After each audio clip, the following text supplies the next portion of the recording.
Je sais pas ce que j'ai, mais je suis vraiment pas inspiré pour ma vidéo de Noël 2023. D'habitude, c'est le Père Noël qui m'apporte les films que je critique à ce temps-ci de l'année, mais je l'ai tellement envoyé promener l'an passé que j'ai pas l'impression qu'il va venir ce soir. C'est vrai que je pourrais enfin parler d'un bon film, mais je suis tellement rendu habitué de faire des crap of the crap pour Noël que là, je me sens perdu. Perdu au point que j'aimerais presque ça voir le gros barbu popper dans mon cadre de porte avec un cadeau en disant « Punish ». Le voir, je pense que je lui ferais un gros câlin parce que j'aurais pu à me casser la tête pour trouver un film à critiquer. Je sais bien que c'est pas les films qui manquent dans ma collection, mais je sais pas lequel choisir. Ça me prendrait un signe.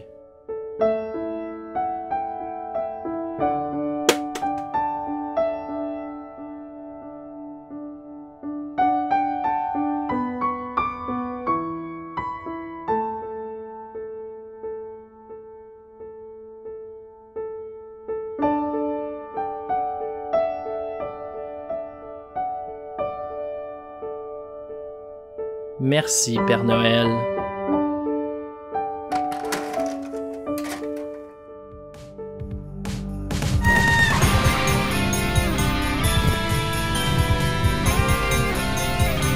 Carpet Day!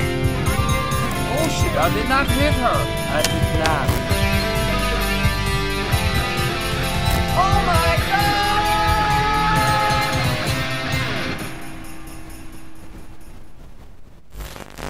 Salut tribu de marde! Cette année pour Noël, je continue encore la tradition de vous parler d'un mauvais film pour le temps des fêtes. Sauf que cette fois, c'est pas le Père Noël qui me l'a apporté. Non, ce coup-ci, c'est un film que j'avais déjà dans ma collection. Un film qui a la réputation d'être un des pires films de Noël, puis après l'avoir vu, je peux vous dire qu'effectivement, c'est pas très bon. Mais il existe fucking pire. Vous avez juste à checker ma vidéo de l'an passé pour en avoir la preuve. Mais bon, aujourd'hui, je vous parle de Elves de Jeffrey Mandel, un classique du So Bad It's Good.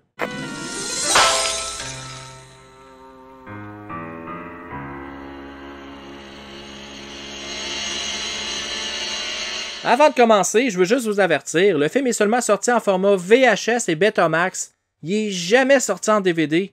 Moi, je l'ai en VHS, puis ma copie, est en français. Donc, pour me simplifier la vie, à partir de maintenant, je vais seulement en parler qu'en l'appelant par son titre traduit. Elf. Comme ça, je risque de moins rusher à essayer de prononcer son titre avec un accent anglais à chaque fois. Elves. Elves. Elves. Elves. Fait que ça jase de quoi, Elf, selon vous? Est-ce que vous pensez que c'est une histoire où les elfes se rebellent du Père Noël en se cachant des cadeaux qu'ils distribuent pour aller faire du mal aux enfants?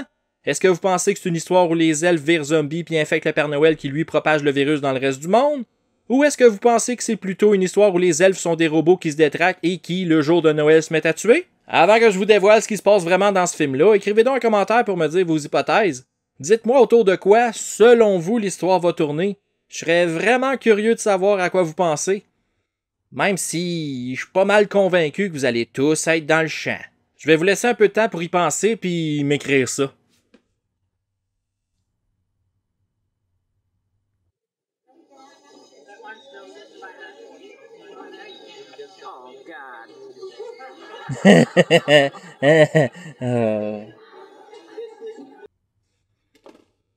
Ok, c'est fait? Alright, let's go. Je vais commencer par réduire vos attentes un peu, parce que même si le titre c'est Elf au pluriel, il y en a juste un. Donc avant même d'appuyer sur play pour faire jouer le film, on start ça avec un gros mensonge parce que le titre reflète même pas la réalité. Avouez que ça part bien. Après ça, même le tagline du film est mensonger. Il ne travaille plus pour le Père Noël. Premièrement, je sais que je me répète, mais il y a juste un elfe, donc encore une fois, on peut laisser faire le pluriel. Puis deuxièmement, je peux vous garantir que cet elfe-là a jamais travaillé pour le Père Noël. Mais bon, même s'il y en a juste un pis qu'il n'y a aucun lien avec le gros barbu, c'est ce que l'elfe vient faire dans l'histoire qui est absurde. C'est pas un tueur de slasher, c'est pas un zombie, pis c'est pas un robot. C'est plutôt l'élément central du plan de domination mondiale des nazis. Oui, monsieur. Avouez que vous vous attendiez fucking pas à ce que je m'en aille là. Là, c'est vrai que je pourrais vous expliquer le plan des nazis tout de suite, mais je pense pas que vous êtes prêts. Tu sais, c'est tellement n'importe quoi que j'ai pas le choix de garder ça pour plus tard. Aussi, c'est le fun de vous faire languir un peu puis de faire monter le suspense. Le film commence dans les bois où Kirsten puis deux de ses amis font un rituel païen anti-Noël. Puis j'ai vraiment pas compris leur but de faire ça. Est-ce que c'est pour dénoncer le fait que Noël est une fête commerciale? Nous déplorons Noël. comme étant un événement médiatique complètement commercial. Ok, ça tout le monde le sait, mais encore, est-ce qu'elle s'imagine que leur rituel va canceller Noël? Ben, j'ai des petites nouvelles pour elle, mais l'esprit d'Amazon est beaucoup plus puissant que leur envie de voir la fête être annulée. Au nom des soldes, de la livraison gratuite et de Jeff Bezos, amen. Anyway, les filles réussissent même pas à finir leur rituel parce que, comme une conne, Kirsten se coupe avec le bougeoir puis se met à saigner partout. Malheureusement, ce petit accident à l'apparence anodine va avoir de graves répercussions parce que son sang qui est tombé au sol va réveiller un elfe démoniaque. C'est drôle, moi quand je me coupe par accident puis que mon sang tombe par terre, ça fait juste ramener mon frère qui est coincé en enfer à cause des Cénobites. D'ailleurs, on serait dû pour se revoir, lui puis moi. Sa dernière visite commence à dater. J'espère qu'il va bien. Kirsten rentre chez elle puis mange une coupe de claques d'en face de la part de son grand-père qui se font tout de suite en excuse. Je suis désolé. Tu m'inquiète. Puis après ça, sa mère lui annonce qu'elle va vider et fermer son compte de banque pour avoir désobéi à son ancêtre en entrant dans sa chambre. Tu ne peux pas faire une chose pareille, c'est honteux. Tu n'as aucun droit de faire ça. Cet argent, je l'ai gagné, il m'appartient. Non, plus maintenant. C'est-tu moi où la punition est vraiment exagérée? Sa mère agit comme une méchante belle-mère dans un conte de Disney. Tu sais, un peu plus, puis elle lui fait nettoyer le plancher avec une brosse à dents. Puis comme si c'était pas assez, son petit frère l'espionne après qu'elle soit sortie de la douche. Petit vicieux. Je suis pas vicieux, mais j'aime voir les filles toutes nues. T'as pas honte, je suis ta sœur. Ouais, et t'as des gros nichons, et je dirai à tout le monde que je les ai vus. C'est si beau l'amour entre frères et sœurs. Ensuite, on a droit à une scène touchante entre Kirsten et son chat Argamena.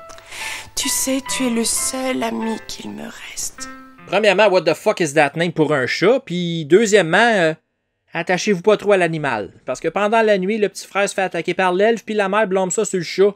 Au lieu de l'amener à la SPCA ou de le donner, elle décide de le noyer. Dans la toilette. Sérieux, je pensais pas que je pouvais détester un personnage encore plus que je déteste les chats, mais nous y voilà, I guess. Le lendemain, Kirsten est au boulot, puis l'autre personnage principal du film fait finalement son entrée. Il est joué par Dan Haggerty, puis j'ai rarement vu un acteur livrer une performance aussi monotone. Ça paraît que le gars voulait vraiment pas être là. Il est aussi enjoué que moi quand je suis pogné pour aller dans des réunions de famille. Voyons, Hugues, je peux me payer mon café. Je suis pas venu faire le monde, je veux travailler. C'est ça dont j'ai besoin. On apprend que son personnage, Mike, est un ancien policier qui a perdu son badge quand il a perdu le contrôle de son alcoolisme.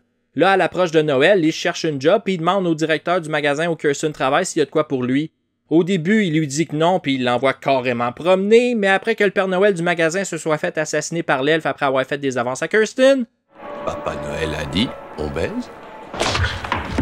C'est Mike qui hérite de l'emploi. Le chanceux. Mike étant pretty much sans abri, il se faufile la nuit dans le backstore du magasin pour dormir puis vivre des restants du resto. C'est drôle parce que le contour à la craie du corps du Père Noël assassiné est encore là. Faut dire qu'il n'y a rien de mieux pour le sommeil que de savoir qu'il y a eu un mort à 2 pieds du lit. Moi, c'est grâce à ça que je réussis à aussi bien dormir à chaque nuit. Un soir, Kirsten et ses amis entrent dans le magasin après les heures d'ouverture puis ils attendent que leur chum arrive dans le but de faire le party. À la Shopping Mall. Sauf que là, c'est pas des robots qui vont venir foutre la marde. C'est des nazis!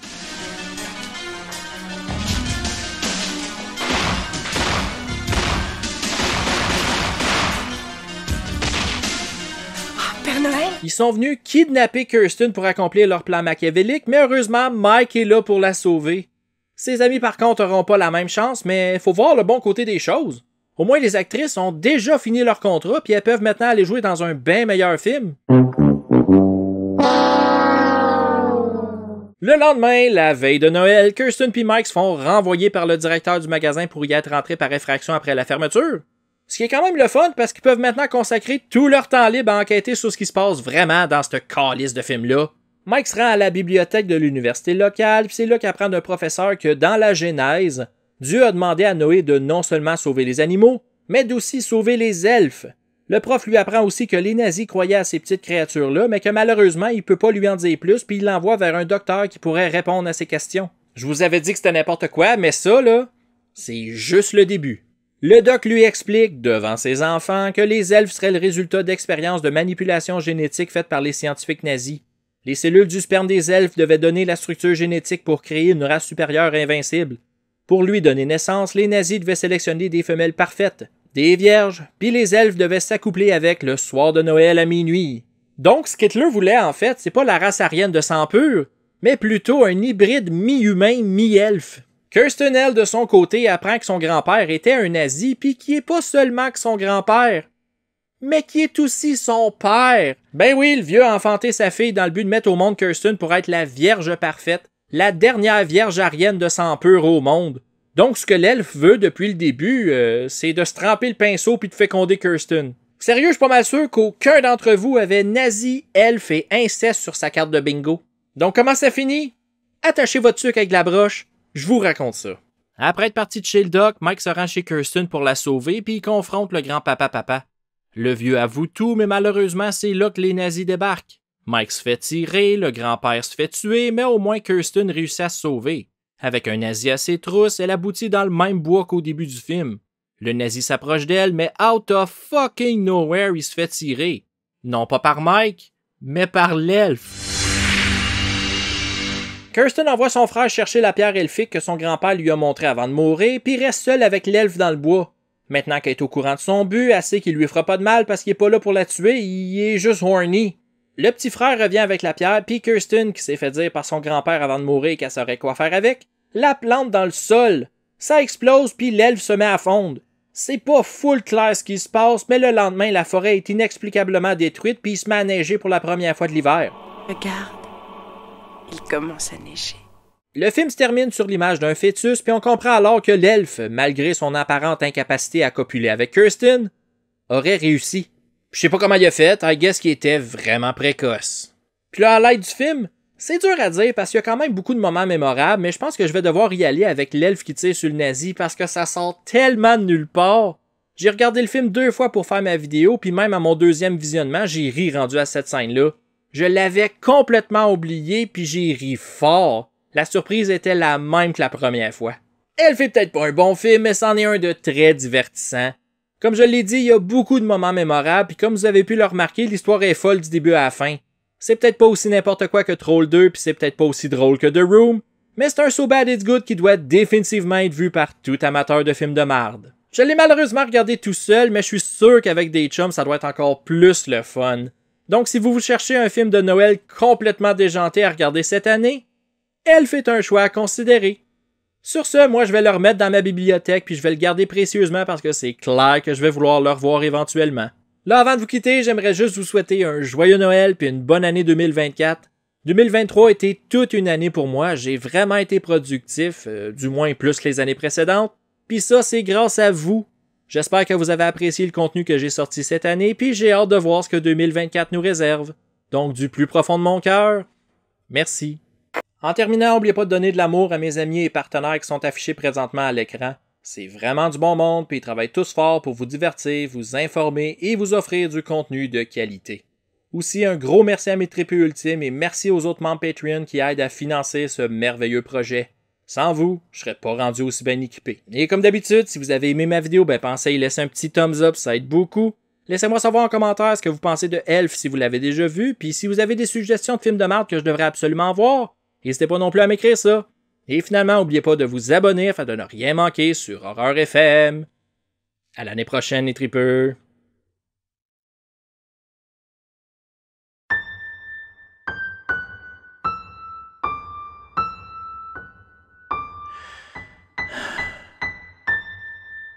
Punish.